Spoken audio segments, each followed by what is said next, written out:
Hi, I'm Dr. Michael McDonald, and in this video, I would like to present the matrix interpretation of Plato's Allegory of the Cave.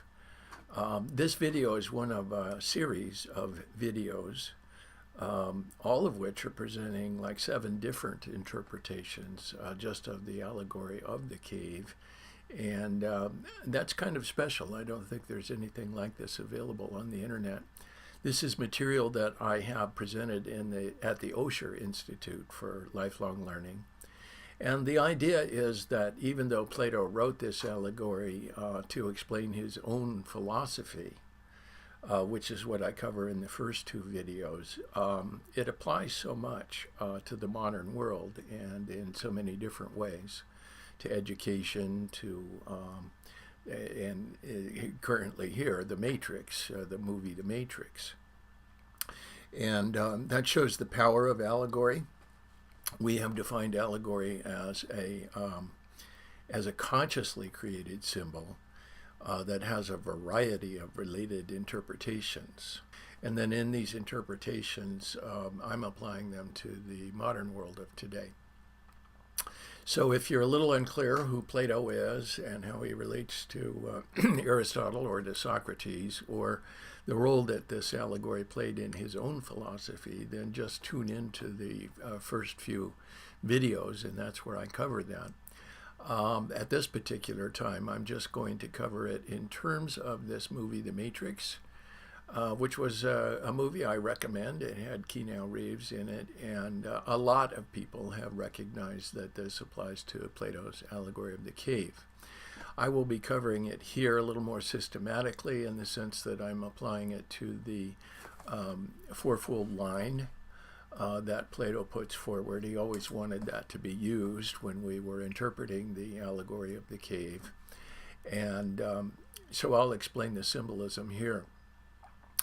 The matrix interpretation is one that focuses on the subjective area inside the cave. And even though Plato was speaking to us 400 BCE, a long, long time ago, what we find is that there's all kinds of modern applications, because in the cave he had a situation posited in the allegory where the only light available was from a fire. Okay, and guards were holding up images and attaching stories such that, you know, it was being projected onto the wall where a group of prisoners basically had to watch this play of images, and they were following the stories too, and they were bound prisoners, and this is the only reality that they had ever known. Okay. So it does seem, particularly in the media interpretation, the propaganda interpretation, we ask the question, who are the guards? And we recognize that the guards had interested motives. They are not your friends. They are not playing out these images and stories in order to benefit you. In this case, it's, again, a little bit dark because in the story of The Matrix, it's actually... the world has been taken over in a big war between machines, which are artificially intelligent, and human beings lost the war, and they've all been reduced to a situation where they're sitting in these pods, laying down actually and being fed, but their brains are all hooked up to a computer-run simulation, okay, that projects a reality in front of them.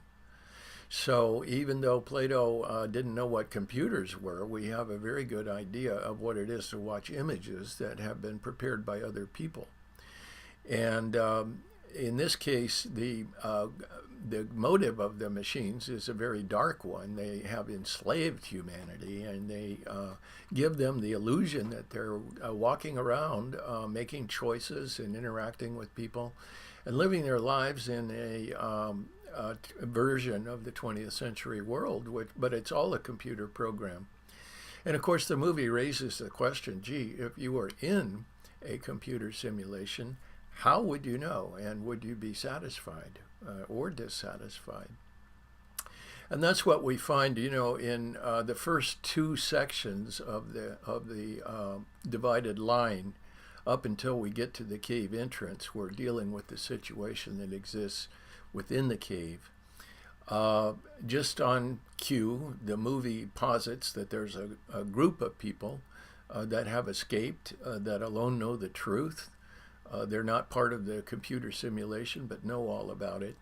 And they're led by this captain of a spaceship named Morpheus, and then he's recruited a new young hero named Neo, who is destined to bring all this to an end.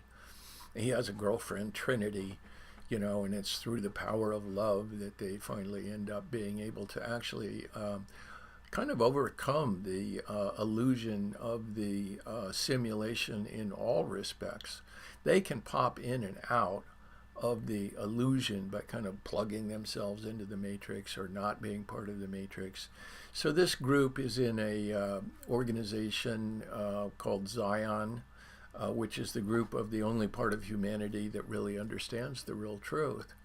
So that fits Plato real well too, because Plato had posited the idea that there was somebody that had escaped from the cave, gone all the way to stage 4.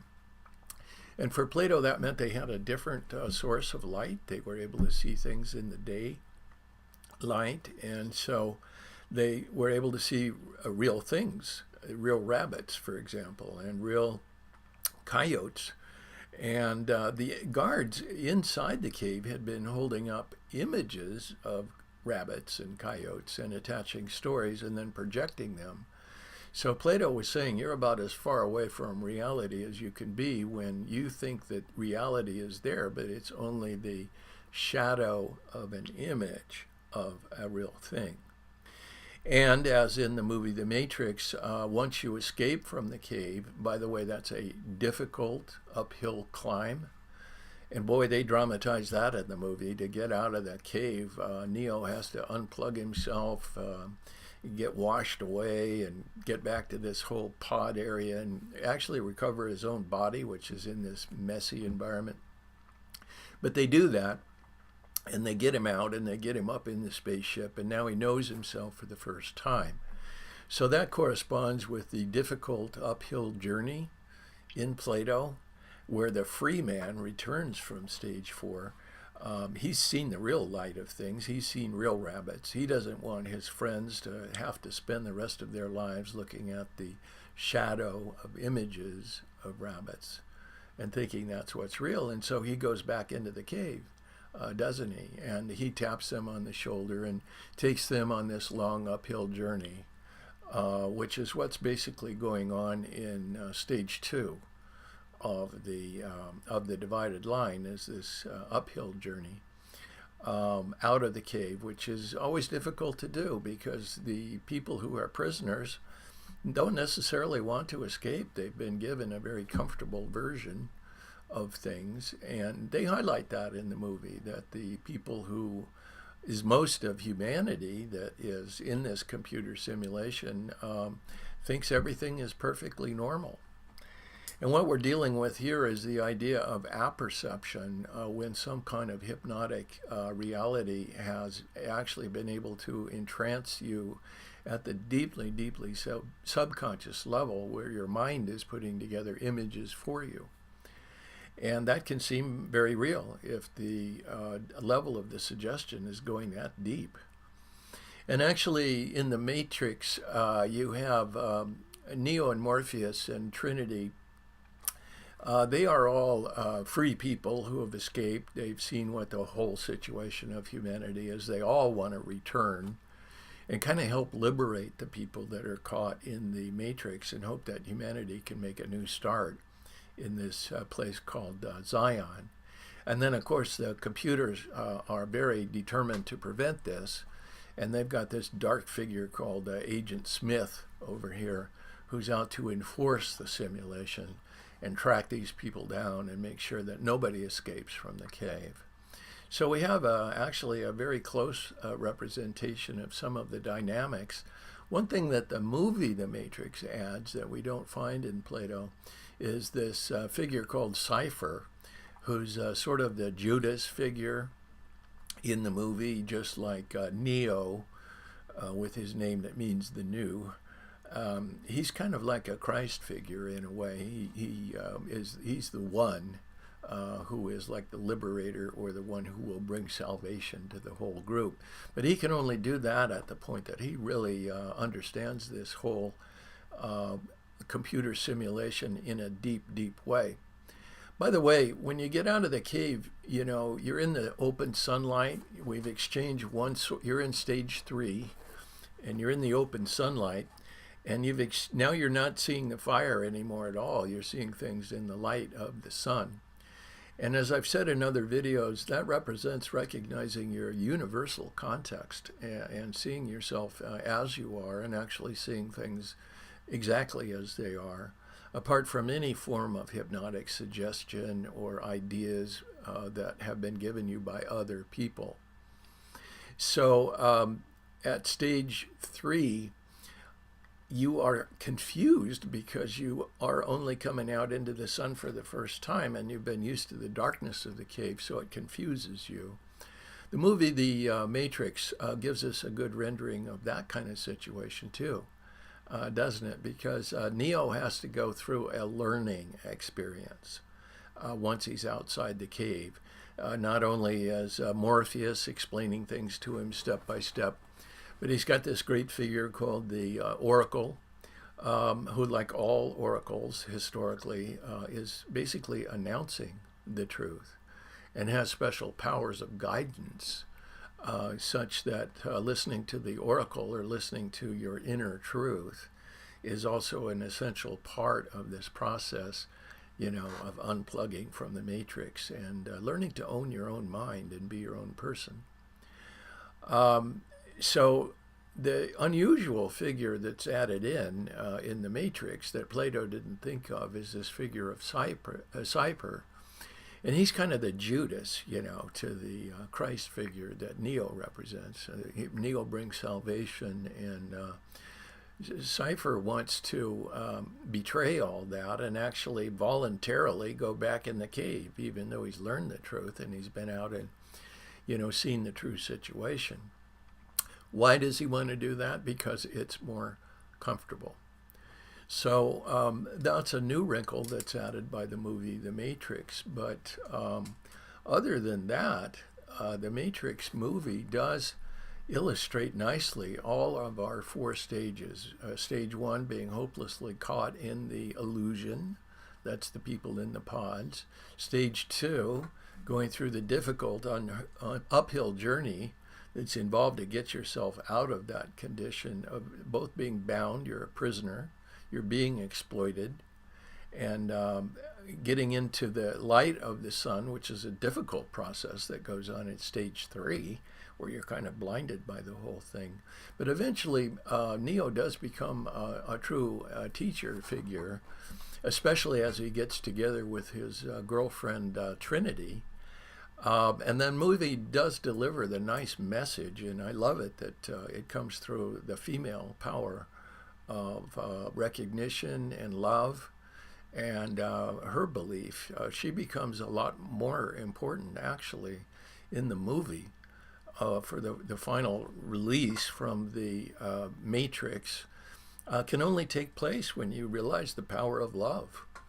And it's almost like, you know, what are you going to believe, love or what you see in front of your own eyes? Because in front of her own eyes, Neo is dead. But she doesn't believe that. And that's the final act of liberation. That makes this, I think, a powerful story that has been widely looked at in terms of, you know, the 4 sections of the human mind. And what we need to do in order to really listen to our inner voice. That's what the oracle represents, is that inner voice inside you that wants you to be your own person and to escape from this constant manipulation that comes as we take the image for the real, listening to our cell phones, playing on our computer games, and, you know, raises profound questions for all of us that do apply to the modern world. So although we've gone swiftly through the explanation here, I did want to keep the video short. I hope that this will help you understand the basic ways in which the movie The Matrix really does relate deeply and profoundly to the dynamics that we see in Plato's Allegory of the Cave. Now again, I'm Dr. Michael McDonald, and this matrix interpretation is only one of many. If it seems I left things out or skipped over who Plato is in all of this, please visit the other interpretations, because I think there's nothing like this on the internet, and we will find that the power of allegory is revealed as we not only see what Plato was doing with this great image of the cave and the escape from the cave, but we apply it step by step to the modern world. Okay, so thank you so much for your time and attention, and I hope you'll join in to see me on the other videos as well.